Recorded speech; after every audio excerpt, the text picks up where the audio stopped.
भाई ये है टेक्नो पोवा न्यू मॉडल।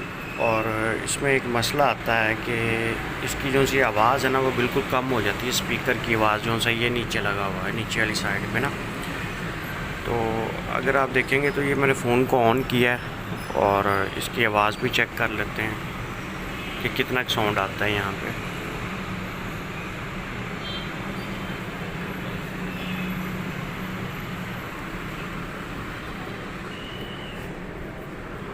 यहाँ पे ये साउंड देता होता है,